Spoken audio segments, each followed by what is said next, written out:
Et si la souveraineté n'était plus un mot d'ordre, mais un combat, mené avec du béton, de l'acier et de la détermination?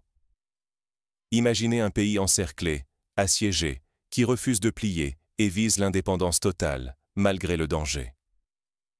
Le Burkina Faso, en pleine guerre, ose ce pari là où tant d'autres ont renoncé. Depuis l'an 2022, sous la conduite du capitaine Ibrahim Traoré, le Burkina Faso a tourné le dos à ses anciens alliés pour écrire sa propre histoire. Plutôt que de se contenter de discours, il lance 15 mégaprojets d'infrastructures, routes, centrales, usines, raffineries. Chaque chantier vise une indépendance réelle, loin des illusions de façade. Ici, chaque brique posée devient un acte de résistance. L'objectif ?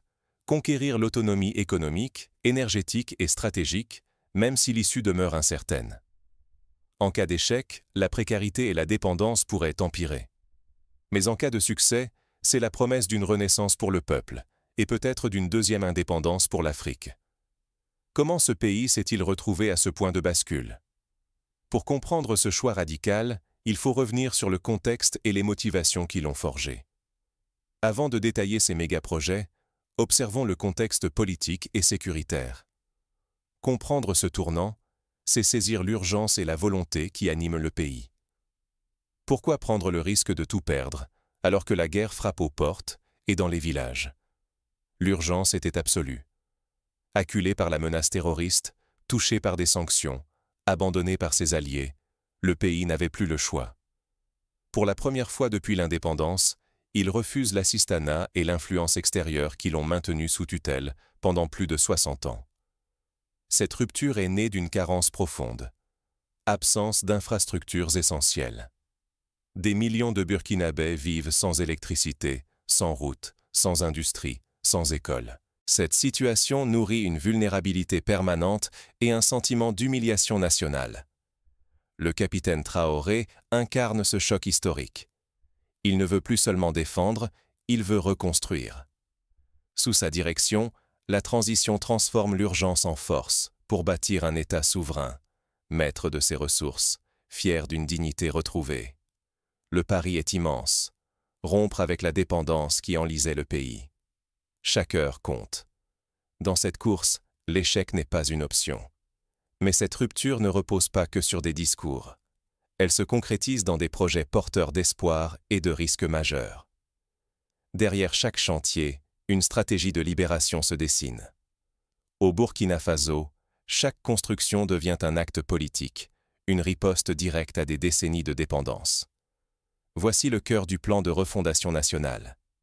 Premier pilier, l'énergie souveraine.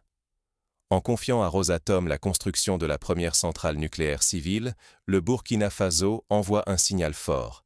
Il prend la main sur son avenir énergétique. Ce choix affirme que le pays ne sera plus otage du carburant importé ni de l'instabilité mondiale. Parallèlement, des projets comme ILN et le barrage de Bagré lient indépendance énergétique et agriculture moderne. Fermes solaires et irrigation visent l'autonomie, qu'il s'agisse de lumière ou de pain. Mais l'indépendance va plus loin. Le Burkina Faso veut transformer ses richesses sur place. Raffinerie d'or, usine d'armes, usine de tomates, relance du textile Sofitex.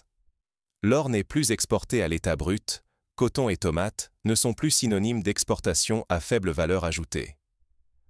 Waga Motors symbolise cette industrialisation locale.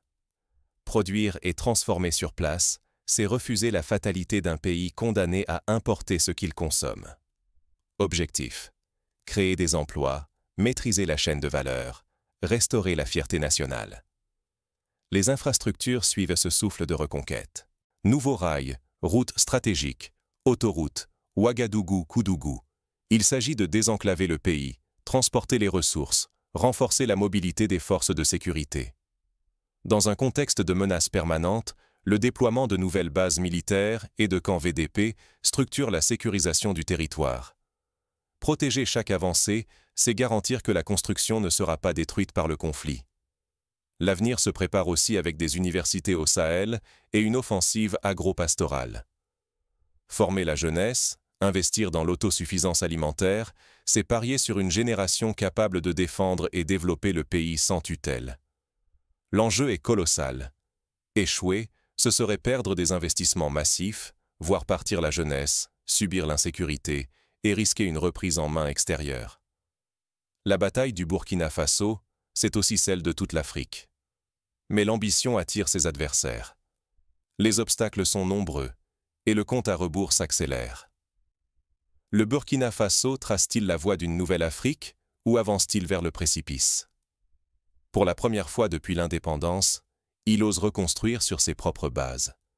Les 15 mégaprojets lancés ouvrent une voie inédite vers l'émancipation panafricaine ou vers l'isolement.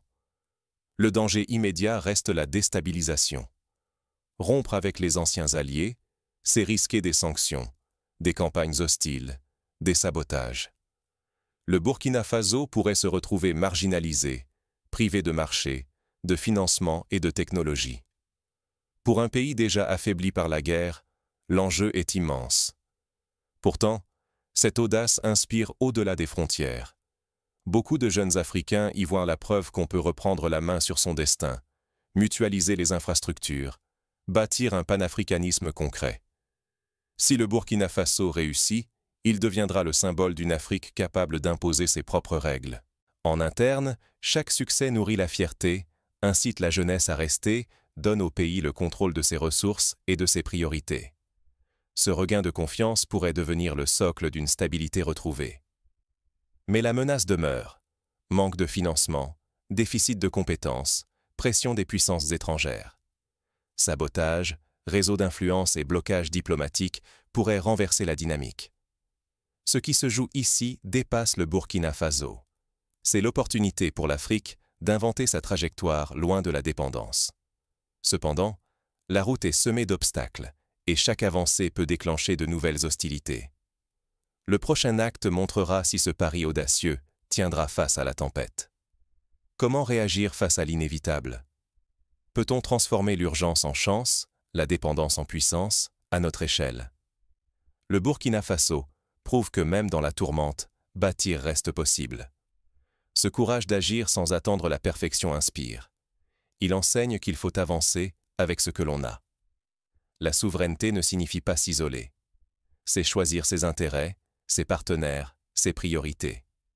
C'est refuser d'imiter pour inventer sa voie, même si cela dérange. Les infrastructures sont bien plus que des travaux. Elles bâtissent une indépendance durable. Prioriser l'énergie. Sans lumière, pas d'avenir. Valoriser agriculture et industrie. Garder la richesse sur place. Investissez dans l'éducation. Sans esprit formé, pas de souveraineté. Ce qui compte, ce sont les actes. Monter une coopérative, soutenir une école, choisir local ou participer à une réflexion collective. Chaque geste compte. L'action concrète, répétée, change le quotidien. Refuser l'exemple burkinabé, c'est choisir l'immobilisme. Mais chaque pas vers l'autonomie, même modeste, ouvre la voie à la liberté. Cette volonté de rupture est inspirante, mais comporte aussi des défis immenses. Jusqu'où le Burkina Faso pourra-t-il tenir le cap sans fléchir? Le Burkina Faso a choisi de bâtir sa liberté, brique après brique, sous la menace. Ce n'est pas une quête de confort, mais de survie. Dans ce monde où l'on subit ou l'on construit, il a refusé la fatalité, quitte à tout risquer. Depuis l'an 2022, chaque projet répond à un impératif: rompre avec la dépendance. Malgré la guerre, malgré l'instabilité, le pays avance, déterminé à écrire son destin. Beaucoup jugent cette stratégie dangereuse, mais l'histoire appartient à ceux qui osent. Ne rien tenter, c'est accepter l'impuissance. Oser, c'est parier sur la liberté, même sous la menace. Les mégaprojets et les chantiers ne sont pas que des infrastructures. Ils sont la preuve que la souveraineté se bâtit, jour après jour, dans l'épreuve. Face à chaque obstacle, la nation réaffirme que la dignité n'est pas négociable.